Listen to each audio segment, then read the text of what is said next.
새끼들까지 다 인사를 했는데요. 지금 다 부서에 다 가 있어가지고 불러올까 하다가 좀 여의치 않아가지고 양해 부탁드립니다. 대신 가시다가 저랑 많이 닮았다. 제가 김 목사 아들이고 딸이구나 라고 생각하시면 될 것 같습니다. 여러분들 환영해 주셔서 감사하고 많은 격려와 또 지지와 기도 해주셔서 너무 감사드리고요. 또 이렇게 생수교회 2대 목사로서 여러분과 또 만날 수 있어서 얼마나 큰 축복인지 모르겠습니다. 원래 담임 목사라는 위치는 정말 기도를 많이 해야 될 위치죠. 또 그러면서도 기도를 또 많이 받아야 될 위치이기도 합니다. 여러분께서 부족한 종 이 생수교회 잘 섬길 수 있도록 기도 많이 해주시기를 부탁드립니다. 그리고 앞으로 계속 알아가는 시간들 많이 가지고 서로 교제하면서 서로 또 좋은 만남, 그 나눔을 앞으로 지속적으로 계속 가졌으면 좋겠습니다. 우리 옆에 분들에게 한번 인사 나눌까요? 하나님이 우리와 함께 하십니다. 또 이렇게 인사합시다. 하나님이 우리를 축복하십니다. 아멘. 네. 제가 이제 부임을 앞두고 우리 성도님들께 선물을 좀 하나 준비하고 싶은데 뭘 준비를 할까 꽤 고민을 많이 했습니다. 그러다가 패키지로 4가지 선물을 제가 준비를 했습니다. 너무 기대는 하지 마시고 예, 그 선물이 어떤 건지 제가 PPT로 하나하나 여러분들에게 소개하면서 드리도록 하겠습니다. 네, 여러분에게 꽃을 선물로 드리겠습니다. 예. 진짜 꽃은 아니고 제 마음에 담겨있는 백송이의 장미를 여러분들에게 드리겠습니다. 사람이 꽃보다도 귀하고 아름다운데 때로는 꽃이 있으니까 더 아름답게 보이더라고요. 예, 꽃처럼 아름답게 사시길 바랍니다. 2번째 선물입니다. 선물은 뭐니 해도 머니가 최고입니다. 여러분들 생수교에서 많은 복을 받으셔서 물질적으로도 충만하시길 바랍니다. 그래서 많은 물질을 가지고 다른 이웃들을 섬기는데 마음껏 쓰임받았으면 좋겠습니다. 3번째 선물입니다. 이건 실질적인 선물인데요. 잠언 100일 큐티라는 책, 이 책인데 이 책은 우리 교회에서도 도우는 이제 교회 12강주리교회 오대희 목사님이 지은 책이고 작년 11월에 발간하였습니다.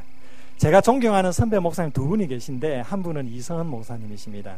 제가 2대 목사로 왔기 때문에 하는 소리가 아니라 진짜 존경하는 목사님이시고 또 한 분이 오대희 목사님이십니다. 이 2분은 지난 10여 년 동안 저의 사역을 계속 기도해 주시고 격려해 주시고 지지해 주시고 또 멘토도 되어 주시면서 저를 잘 끌어와 주셨던 분입니다. 오대희 목사님은 이 문서사역 은사가 있고 책도 참 많이 쓰시는 분인데 이 목사님이 작년 11월 달에 이 책을 썼다고 저에게 그 택배로 보내오셨어요. 쪽지에 보니까 김 목사 많이 팔아서 하고 적혀 있었습니다. 그래서 제가 전화를 해서 축하드린다고 하고 목사님 제가 담임 목사 나가면 성도들에게 이 책을 다 돌리도록 하겠습니다. 이렇게 하니까 아멘 내가 기도 빡시게 해줄게 그러시더라고요. 예. 그런데 진짜 담임 목사 이렇게 빨리 될 줄 저는 몰랐습니다. 좀 오래 지나서 될 줄 알았는데 그리고 또 이렇게 저희 생수교회 전체 성도가 약 300명 가까이 되는데 이렇게 큰 교회 또 올 줄을 저는 생각지도 못했습니다. 그래서 되게 고민이 되어서 이걸 하긴 해야 되는데 약속을 지켜야 되는데 제가 감당할 수 있는 수준이 몇 건 정도 될까 고민하니까 그리고 생각해 보니까 70건까지는 감당할 수 있겠더라고요. 그래서 다 드리고 싶은데 70건만 준비를 했습니다. 그런데 누구는 받고 누구는 받지 않으면 또 받지 못하시는 분들이 또 마음 상할 수 있을 것 같아가지고 제가 얼마나 골머리를 앓았는지 몰라요. 예. 그래서 생각한 끝에 우리 교회에서 또 이렇게 가르치고 양육하는 그런 분들을 드리는 게 참 의미가 있을 것 같다. 그래서 우리 마을장님들 또 순장님들 그리고 주일학교 교사들 또 우리 청년 우리 임원들과 리더들 그렇게 또 우리 교육자들까지 해서 하니까 딱 70건이 되더라고요. 그렇게 준비를 했습니다. 그분들이 여러분들에게 안 드린다는 차원보다는 그분들이 대표로 해서 받으시는 것입니다. 좀 양해 구하고요. 혹시 좀 마음이 상하신다면 목양실에 오십시오. 그러면 제가 몇 건 더 준비는 되어 있습니다. 그러면 제가 드리도록 몇 건까지 될는지는 모르겠지만 드리도록 그렇게 하겠습니다. 저자 사인과 그리고 제 사인까지 함께 해서 제 사인은 그냥 묻혀서 그냥 좀 썼습니다. 우리 해당되시는 분들은 이 새가족 한영실에서요 다 비치되어 있으니까 다 하나씩 가져가시면 좋겠습니다. 마지막 네 번째 선물인데요. 제가 여러분들에게 선물이 되어 드리겠습니다. 갑자기 싸늘해지네요. 이성원 목사님 지난 5년 동안 여러분들에게 좋은 선물이 된 줄 압니다. 이제 앞으로 제가 여러분들에게 좋은 선물이 되어 드리겠습니다. 여러분들도 저에게 좋은 선물입니다. 이렇게 서로에게 좋은 선물로 만날 수 있게 하신 하나님께 너무 감사드리고요. 그 하나님께 영광의 박수를 한번 올려드리도록 하겠습니다. 감사합니다. 이제 좀 말씀을 나눠야 되겠죠. 세상에서 가장 따뜻한 단어 하나를 뽑으라고 한다면 저는 동행이라는 단어를 뽑고 싶습니다. 저는 이 동행이라는 단어를 참 좋아합니다. 인생에서 가장 소중한 것이라는 책에서 이어령 교수가 자신의 인생을 평가하면서 나는 실패자다라고 말했습니다. 이어령 교수가 누구입니까? 우리 한국 최고의 지성인이라고 말할 수 있는 분 아닙니까? 문화부 장관도 하시고 교수도 하시고 언론인도 하시고 정말 안 해본 것 없는 당대 최고의 지성인인 이 이어령 교수가 자신에게 평가하기를 나는 실패자다 이렇게 평가를 한 것입니다. 그는 책에서 이런 말을 했습니다. 내게는 친구가 없어요. 그래서 내 삶은 실패했습니다. 혼자서 나의 그림자만을 보면서 동행자 없이 숨가쁘게 여기까지 달려왔습니다. 더러는 동행자가 있다고 생각했지만 나중에 보니 모두 경쟁자였습니다. 저는 가족 관계에서도 실패했습니다. 그가 자신이 실패한 인생이라고 선언한 이유가 다름 아닌 동행자가 없어서였습니다. 그는 또한 이렇게 인생의 동행자가 없었던 가장 큰 이유가 다른 사람이 아닌 자기 자신에게 있다라고 말을 했습니다. 누가 보아도 훌륭하다고 할 가족들과 친구들이 있었지만 그들을 진정한 동행자로 맞이하지 못하고 함께 걷지 못하고 사랑해 주지 못했다라는 겁니다. 그러면서 그는 이렇게 얘기합니다. 동행자가 없다는 것은 사랑에 실패했다라는 의미이다. 저는 이 이어령 교수의 글을 읽으면서 참 많은 격려를 받았습니다. 왜냐하면 저에게는 그래도 동행자가 많이 있기 때문입니다. 사랑하는 가족들도 있고 또한 한 부르신 가운데 믿음으로 동력하는 신앙의 친구들, 동력자들도 많이 있고 이번에 이제 생수계에 이렇게 부임하는 모든 과정 속에서 제 사랑하는 동력자들, 그 주변의 선배, 후배들이 얼마나 전화를 많이 해주셔서 결정에 대해서 좀 어려워할 때 잘 결정할 수 있도록 기도해주고 도움도 주고 또한 조언도 많이 해주면서 얼마나 많이 도와줬는지 모릅니다. 이렇게 귀한 동력자들이 제 주변에 많이 있다는 것이 참 감사했습니다.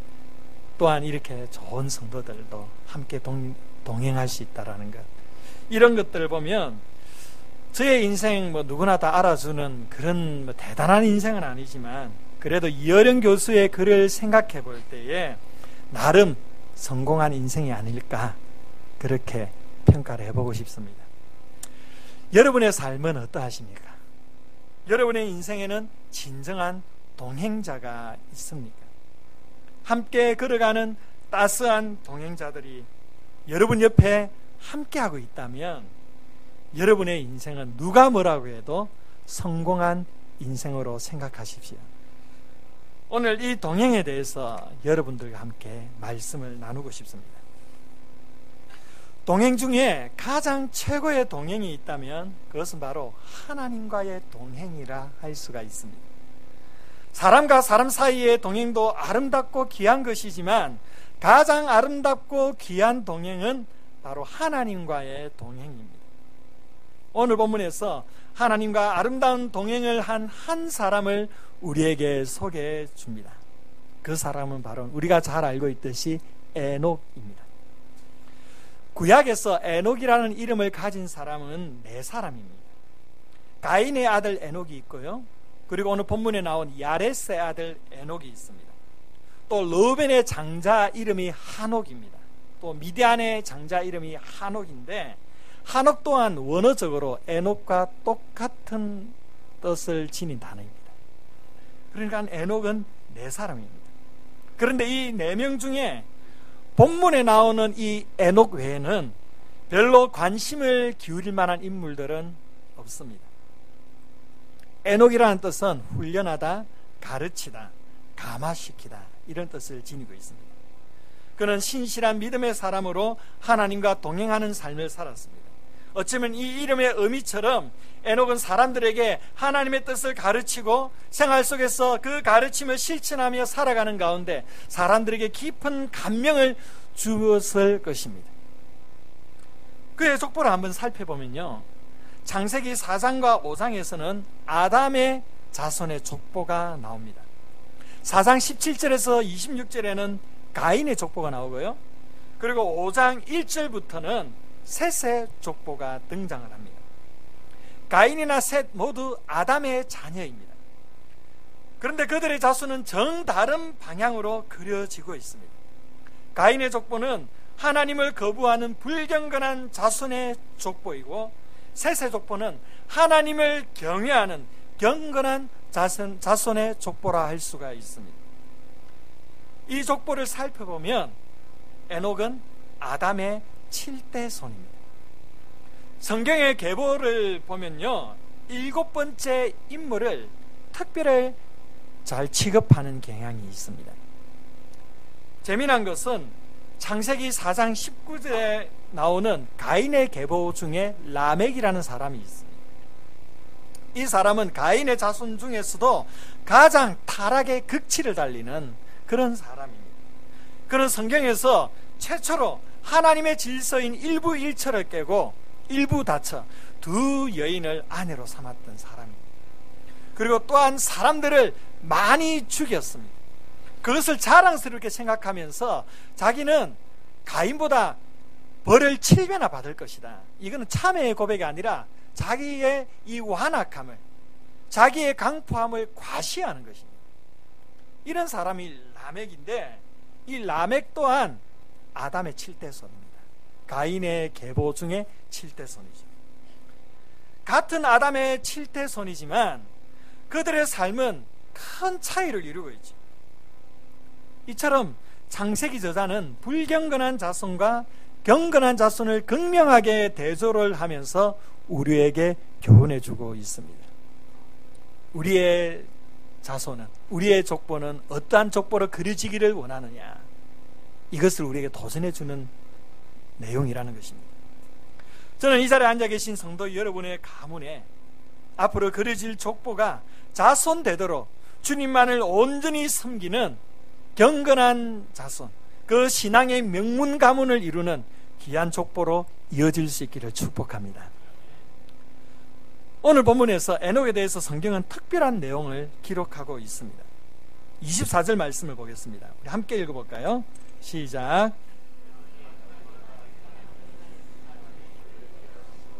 세상에 있지 아니하였더라.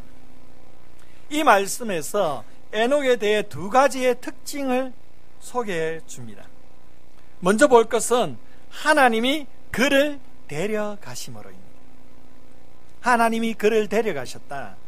이에 대해 히브리서 11장 5절에는 믿음으로 에녹은 죽음을 보지 않고 옮겨졌으니 라고 표현합니다. 하나님께서 에녹이 죽음을 거치지 않고 천국에 바로 들어갈 수 있도록 옮기셨다라는 것입니다. 성경에 보면 오직 2사람만이 죽음을 보지 않고 천국으로 옮겨졌습니다. 그 하나가 본문의 에녹이고, 다른 한 명은 누구죠? 네, 그렇습니다. 바로 선지자 엘리야입니다. 엘리야는 불병거를 타고 하늘로 올라간 사람입니다. 둘 다 똑같이 죽음을 맛보지 않고 하늘로 승천한 영광의 사람들이었습니다. 그러나 그들의 삶은 현격한 차이가 있었습니다. 엘리야의 삶은 어떠했습니까? 굉장히 화려한 삶이었습니다. 이스라엘 역사에 큰 족적을 남긴 인물입니다. 하나님께서 친히 임재하셔서 그에게 말씀하시고 그에게 능력을 부여하여 주셨습니다. 그가 기도할 때에 3년 6개월 동안 비가 내리지 않습니다. 그가 또 기도하였더니 3년 6개월 동안 비가 내리기 시작을 합니다. 바알과 아세라 선지자 850명과 홀로 영적 전투를 치루어서 대승리를 거둔 사람입니다. 죽은 자도 일으킨 사람이었습니다. 그는 한마디로 드라마틱하고 초자연적인 인생을 산 사람입니다. 이스라엘의 영웅 중에 영웅이었습니다. 이러한 엘리야의 생의 마지막이 죽음을 맛보지 않고 불병거를 타고 하늘로 올라간 것은 어쩌면 충분히 우리가 그럴 수 있다라고 생각할 수 있을지 모릅니다. 그러나 에녹의 삶은 어떠했을까요? 성경에 보면 에녹의 삶에 대해서 어떤 특별한 흔적을 찾아볼 수가 없습니다. 엘리야처럼 영웅적인 삶을 산 것도 아닙니다. 특별한 계시를 받았거나 특별한 이적을 행한 일도 없습니다. 그저 본문에서 300년 동안 살면서 자녀를 낳다가 365세에 하나님이 데려가셨다라고 기록하고 있습니다. 자녀를 낳았다는 것은 그냥 지극히 평범한 인생을 살았다라는 의미입니다. 인생이란 무엇일까요? 아직 새파랗게 젊은 목사가 여러분 앞에서 이 자리에 나이도 지긋한 어르신들도 계시는데 여러분 앞에서 제가 인생에 대해서 논한다는 것이 좀 송구스러운 면은 없잖아 있습니다. 그런데 잠시 인생에 대해 생각해 본다면 한마디로 인생이란 자녀를 낳고 살다가 끝나는 것이 인생이다, 이렇게 말하고 싶습니다. 뭐 인생이 대단한 것 같지만 그냥 결혼해서 자녀를 낳고 키우고 끝나는 것이 인생이더라는 것입니다.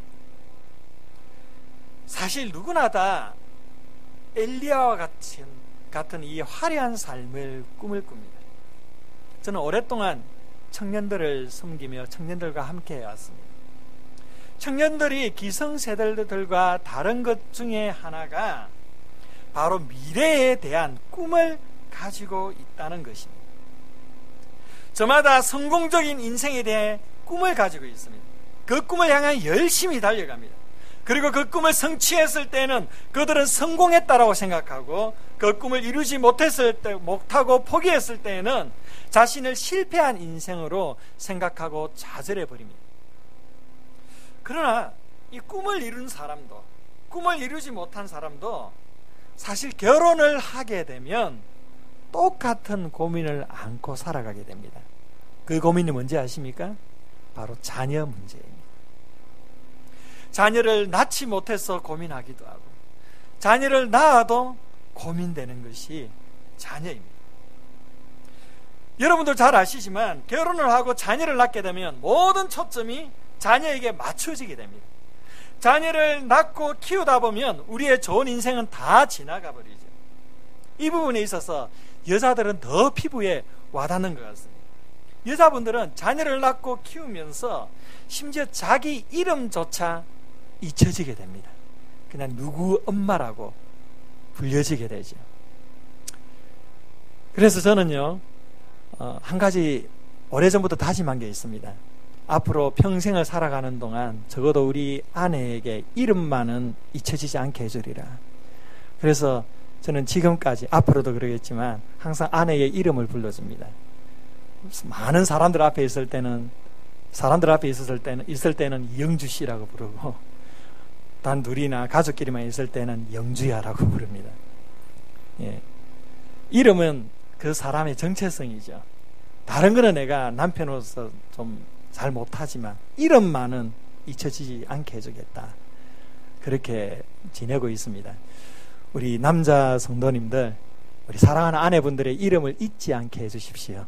그 이름을 불러주시고 적어도 한평생 살아가면서 자신의 이름만은 잘 기억하고 지내야 되지 않겠습니까? 그런데 자녀를 키우고 살다 보면 자신의 이름조차 잊어버리는 게 우리 인생입니다. 한평생 열심히 살아온 것 같은데 돌이켜보면 자기 자녀를 키우고 양육하는데 거의 많은 시간을 다 소비하고 살아왔다는 것을 우리가 보게 될 것입니다. 이게 우리의 인생입니다. 저희 가정도 마찬가지입니다. 저희 가정 여러분들이 잘 아시다시피 애가 셋입니다. 초등학생 3학년이 있고 그리고 7살, 5살 딸, 아들입니다. 결혼하고 5년 동안 아기를 가지지 못해서 정말 기도를 간절히 했는데 하나님께서 딸을 주셨어요.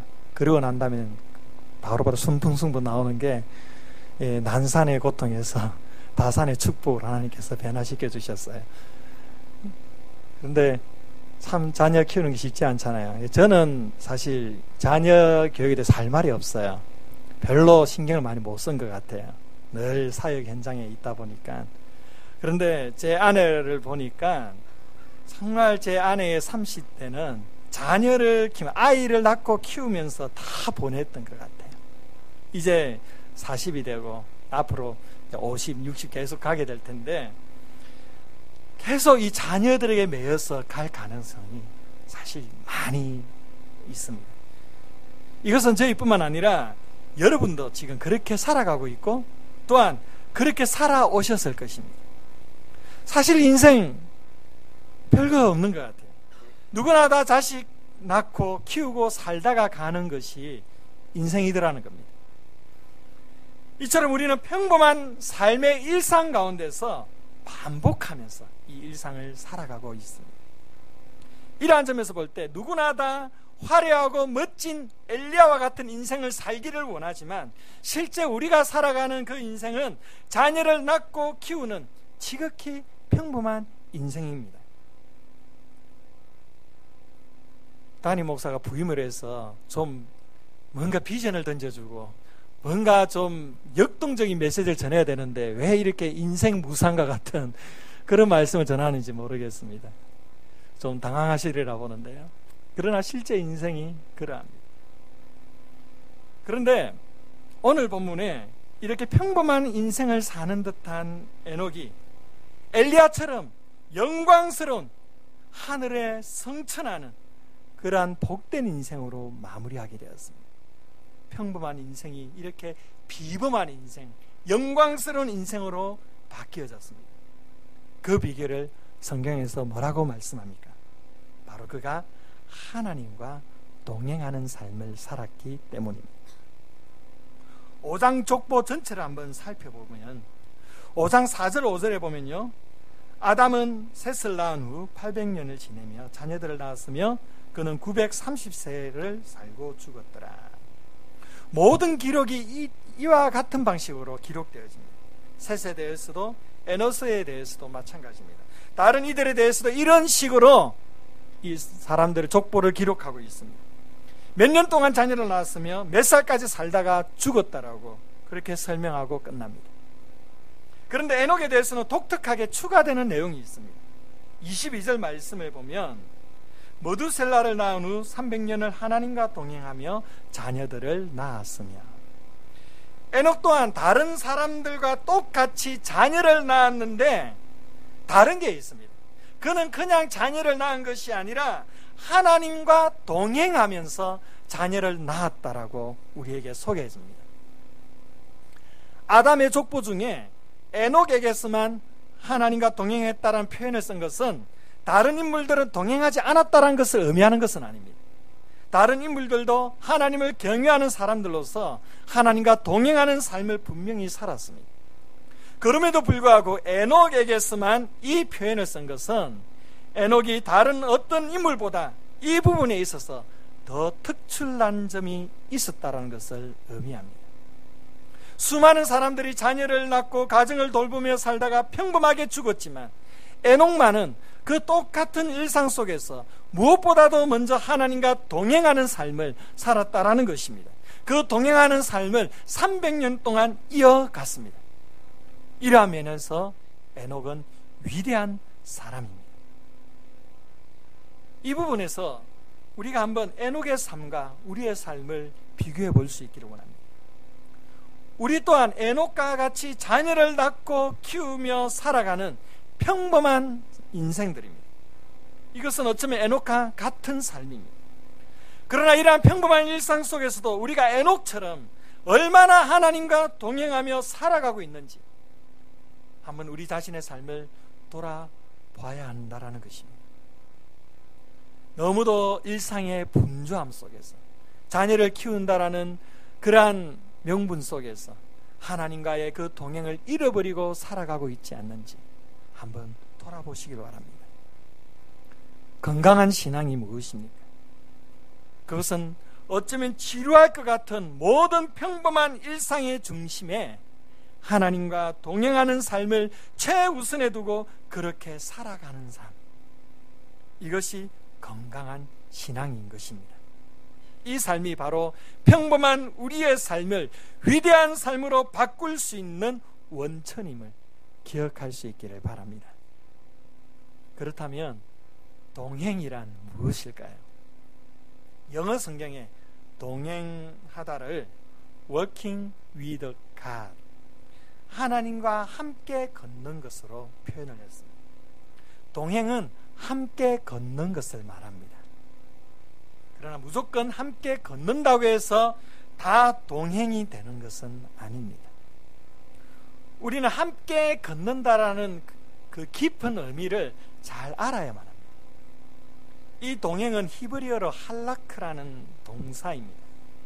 이 할라크는요, 성경에서 아주 빈번하게 등장하는 동사입니다. 이 할라크가 성경에서 어떠한 용례로 사용되어진지 연구해 보면 동행의 진정한 의미를 찾을 수가 있습니다. 몇 가지로 여러분들에게 말씀을 나누고 싶은데요. 우선 첫 번째로 창세기 22장 8절 자막 띄워주시겠습니까? 창세기 22장 8절입니다. 함께 읽어보겠습니다. 시작.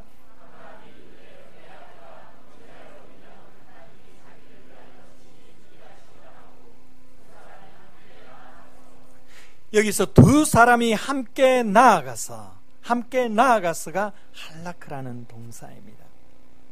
두 사람이 함께 나아가고 있는데 어디를 향해 나아가는 것입니까? 아브라함과 이삭이 나아가는 것, 그것은 바로 예배였습니다. 동행은 무엇이냐면 한 목적을 향하여 함께 나아가는 것이 동행입니다. 우리가 하나님과 동행한다는 것을 말할 때는 하나님의 비전을 나의 비전으로 삼고 그 비전을 향하여 하나님과 함께 가는 것이 동행이라는 것입니다. 두 번째로 잠언 20장 7절입니다. 또 읽어볼까요? 시작. 온전하게 행하는 자가 의인이라 그의 후손에게 복이 있느니라. 이 말씀에 온전하게 행한다, 이 온전하게 행한다라는 것도 할라크인데, 이 온전하게 행한다라는 이 말씀의 의미는, 이 본문에서의 의미는 삶의 방식을 따른다라는 의미입니다. 하나님께서 우리에게 말씀하시고 우리에게 보여주신 삶의 그 방식을 그대로 따르는 것이 동행이라는 겁니다. 그래서 동행이라는 것은 우리의 삶의 방식을 바꾸는 것으로 시작하는 것입니다. 세 번째로 잠언 13장 20절입니다. 또 읽어보겠습니다. 지혜로운 자와 동행하면 지혜를 얻고 미련한 자와 만느니라. 여기서 지혜로운 자와 동행하면, 이 동행은 할라크 앞에 에트라는 히브리어 전치사가 붙습니다. 이 에트라는 전치사가 붙을 때는 어떤 의미가 되느냐 하면 정서적인 친밀감, 더 나아가 부부 사이의 육체적인 관계, 이걸 의미합니다. 부부 간의 친밀함을 나타내주는 단어가 이 내용입니다. 지혜로운 자와 친밀하게 행하라는 것이지. 동행이란 친밀함입니다. 어느 정도의 친밀함, 부부 관계에 있어서의 친밀함, 그 친밀함을 가지는 게 동행입니다. 하나님과 동행한다는 것은 하나님 앞에 이렇게 친밀하게 행하는 삶을 의미한다는 겁니다. 네 번째로 열왕기상 3장 6절입니다. 읽어볼까요? 이르되 주의 종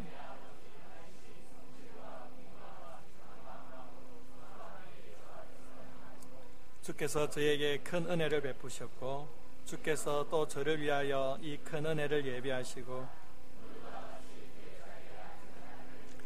그에게 주셨나이다. 아멘. 동행이라는 것은 오늘 이 말씀에 보면 성실과 공의와 정직한 마음으로 주의 앞에서 행했다라고 표현하는데요, 성실과 공의와 정직은 하나님의 성품입니다.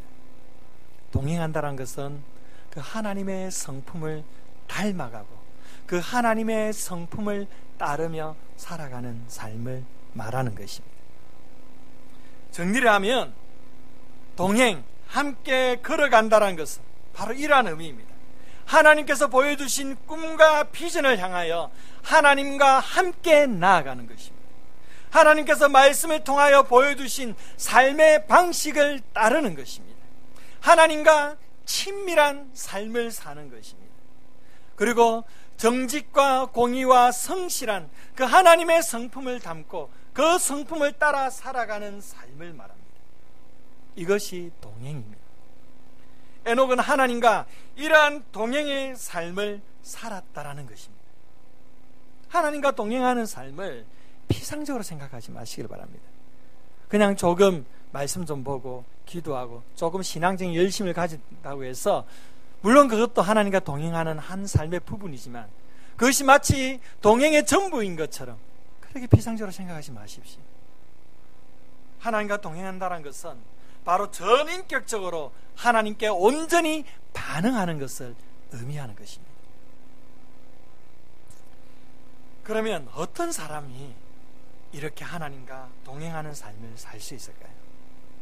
그것은 하나님을 사랑하는 사람만이 하나님과 동행할 수가 있습니다. 에녹도요, 하나님을 사랑했기 때문에 그 하나님과 친밀히 행하고 하나님의 그 비전을 향해 함께 나아갈 수가 있었던 것입니다. 여러분, 서울에서 부산까지 가장 빨리 가는 방법이 무엇일까요? 요즘 KTX로 가면 3시간 정도 걸립니까? 어떻게 가면 가장 빠를까요? 역시 예, 가장 빠른 길은 사랑하는 사람과 함께 동행하는 길이 가장 빠른 길입니다. 왜 그렇습니까? 시간 가는 줄 모르기 때문입니다. 저도 아내랑 같이 여행을 하고 또 어디 먼 길을 가면 정말 시간 가는 줄 모릅니다. 가장 빠른 길은 사랑하는 사람과 함께하는 겁니다. 이러한 점에서 동행이라는 것은 바로 하나님과 연애하는 것을 말합니다. 하나님과 마음껏 연애를 만끽하시기를 바랍니다. 사랑하는 성도 여러분, 하나님과 동행하는 삶을 살고 계십니까? 하나님께서 보여주신 그 비전과 목적을 향하여 하나님과 함께 나아가고 있습니까? 하나님께서 우리에게 보여주신 그 삶의 방식을 온전히 따르며 행하고 있습니까? 하나님과 부부 관계와 같은 그 친밀함을 유지하며 살아가고 있습니까?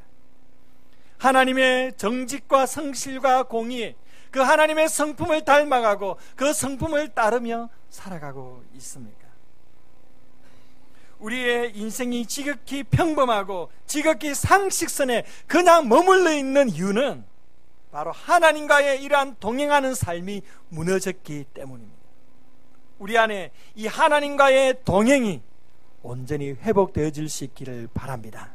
그래야 할 때에 아무도 알아주지 않는 평범한 인생이라 할지라도 하나님께서 기뻐하시고 하나님께서 축복하시고 하나님께서 영광을 나타내 보여주시는 복된 인생이 될 수 있으리라 믿습니다. 그렇다면 우리가 어떻게 하나님과 동행하는 삶을 살 수 있을까요? 적용점을 찾으면서 4가지로 말씀을 드릴까 합니다. 첫 번째로, 하나님과 단둘이 만나는 시간을 매일 구별하시길 바랍니다. 하나님과 교제하는 시간을 정하라는 겁니다.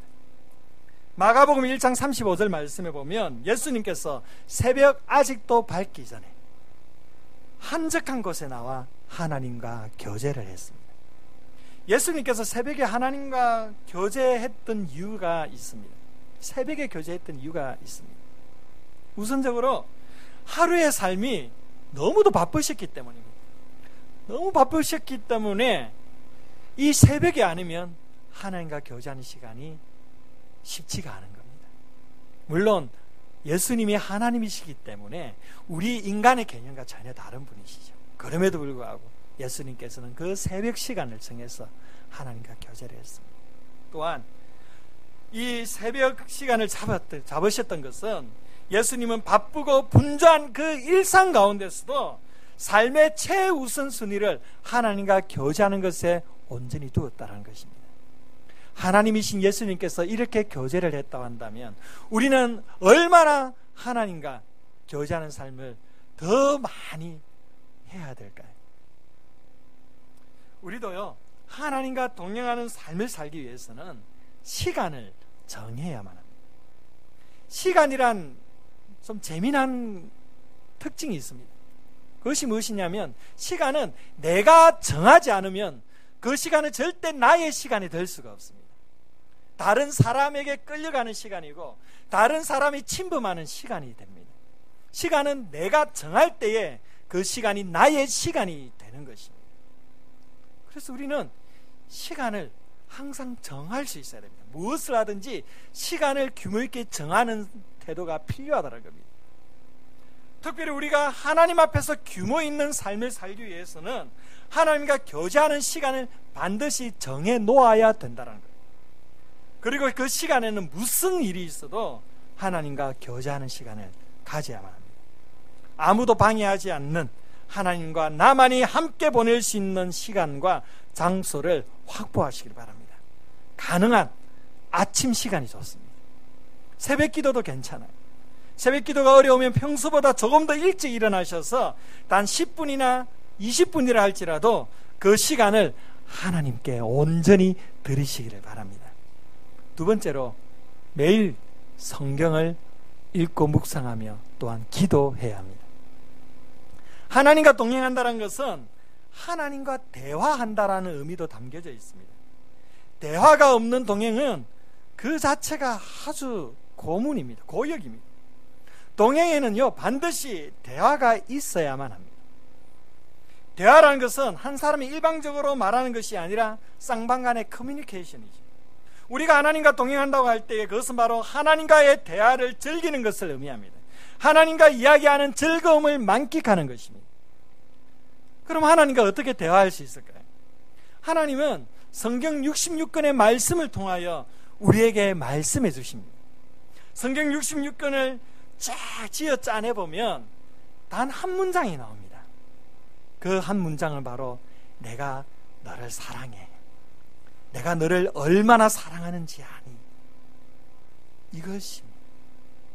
우리는 성경 말씀을 통하여 이 우리를 사랑하시는 하나님의 그 귀한 음성을 듣게 되는 것입니다. 그러면 우리는 어떻게 하나님께 이야기하는 겁니까? 바로 기도를 통해서입니다. 하나님은 성경 말씀을 통하여 우리에게 말씀해 주시고 우리는 기도를 통하여 그 하나님의 말씀에 반응하면서 서로 간의 대화를 만끽하는 것입니다. 우리와 하나님과의 대화가 때로는 언밸런스일 때가 참 많이 있습니다. 하나님은 실컷 바둑 얘기를 하는데 우리는 실컷 장기 얘기를 하고 있는 것입니다. 예를 들면 이런 겁니다. 두 젊은 남녀가 이런 대화를 나눈다 생각해 보시길 바랍니다. 한 여자친구가 자기야 사랑해 라고 말합니다. 남자친구가 이렇게 말합니다. 요즘 북한 정세가 심상치가 않아. 또 여자친구가 난 자기가 있으면 너무 행복해. 원래 남자들이 먼저 이런 고백을 해야 되는데 좀 바뀐 것 같아요. 여자가 이렇게 고백하니까 남자친구가 또 이렇게 말합니다.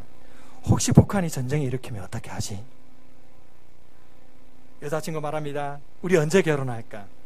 남자친구 이럴 때일수록 우리 젊은 사람들이 정신을 바짝 차려야 돼. 자, 여러분 이 대화를 어떻게 생각하십니까? 만약 남녀가 진짜 이런 식으로 대화를 한다면 완전 또라이들입니다. 완전 정신 나간 인간들이지. 그런데 이것이 남 얘기가 아니라 바로 우리의 얘기일 수가 있다라는 겁니다. 하나님과의 대화가 이런 식인 경우가 참 많이 있습니다. 초신자일 때는 그래도 이해가 됩니다. 잘 모르니까. 그래서 자기가 말하고 싶은 거 막 말할 수 있죠.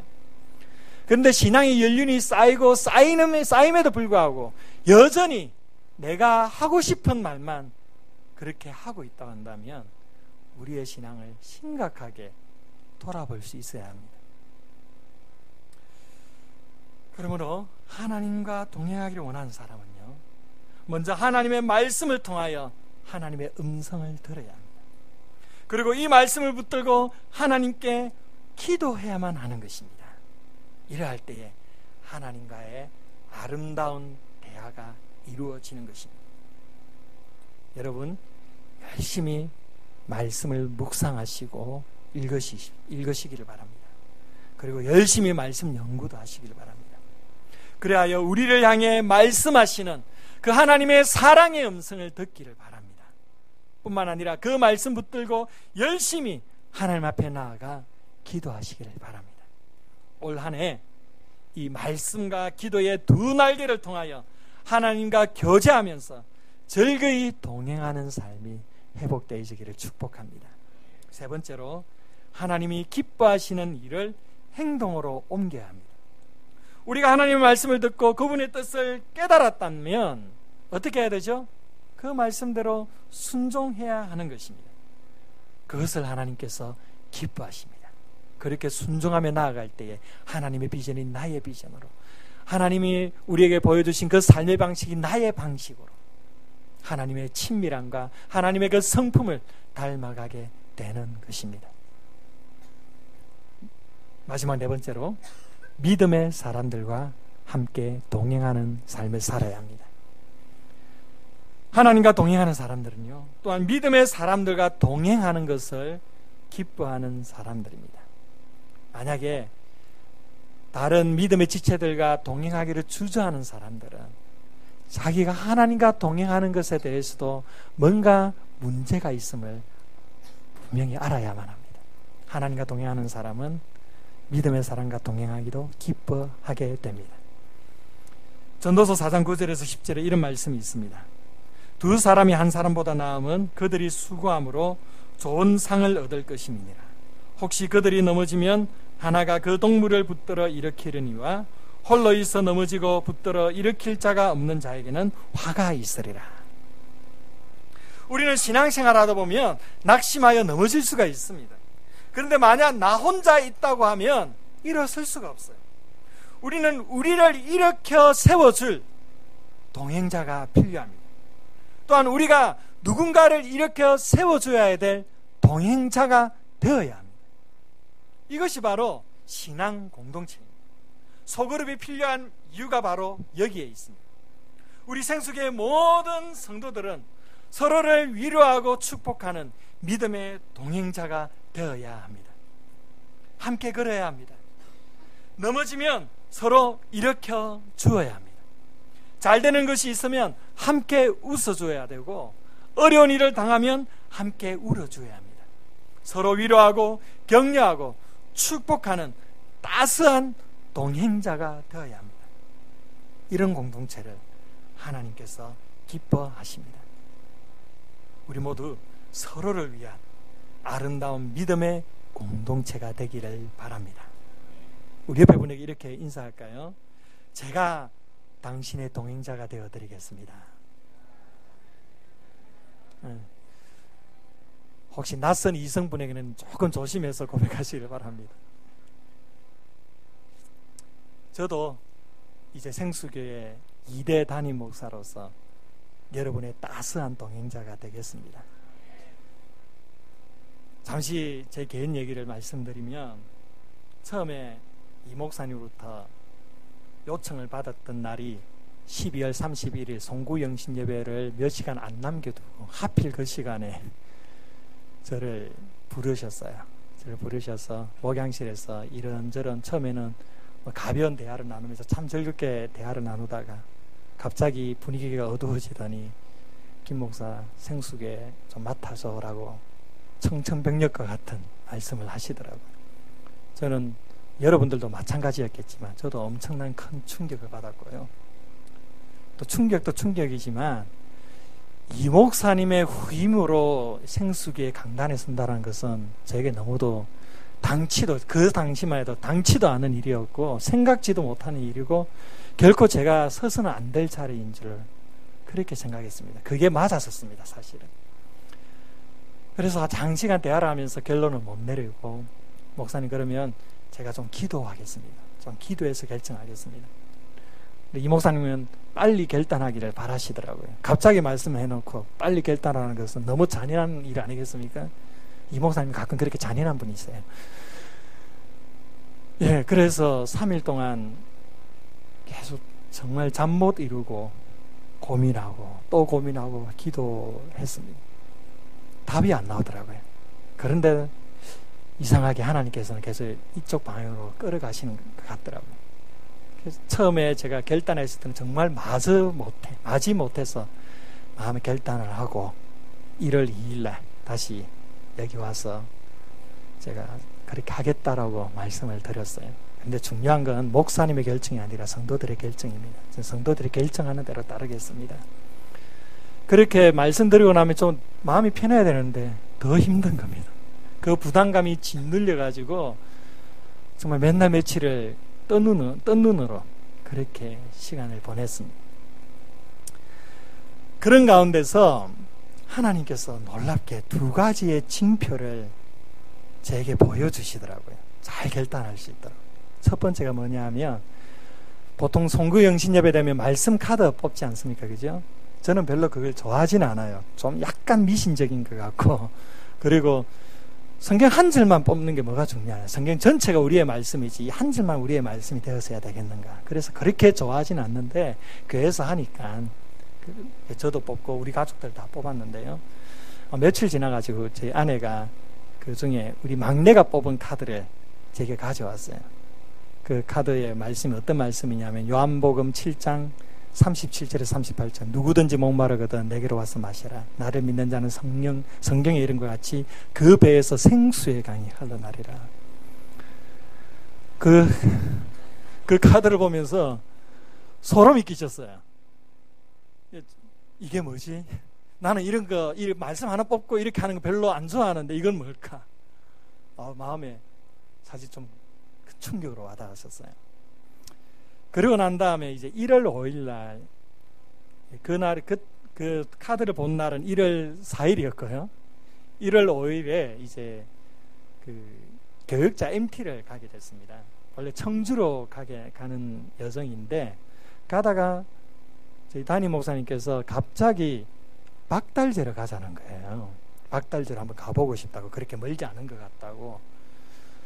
그래서 저는 이렇게 갑자기 계획이 바뀌면 한 번씩 좀 마음이 불편할 때가 있어요. 밖으로 드러내놓고 불평할 수는 없고 속으로 그냥 시간도 없네 빨리 가서 밥 먹지 이건 뭐지 이건 뭐야 이런 생각을 가지고 그래도 어쨌든 갔어요. 그런데 그 박달재 그 현장이 어떤 현장이냐면 제가 대전 새로남 교회라는 교회에 선교했었거든요.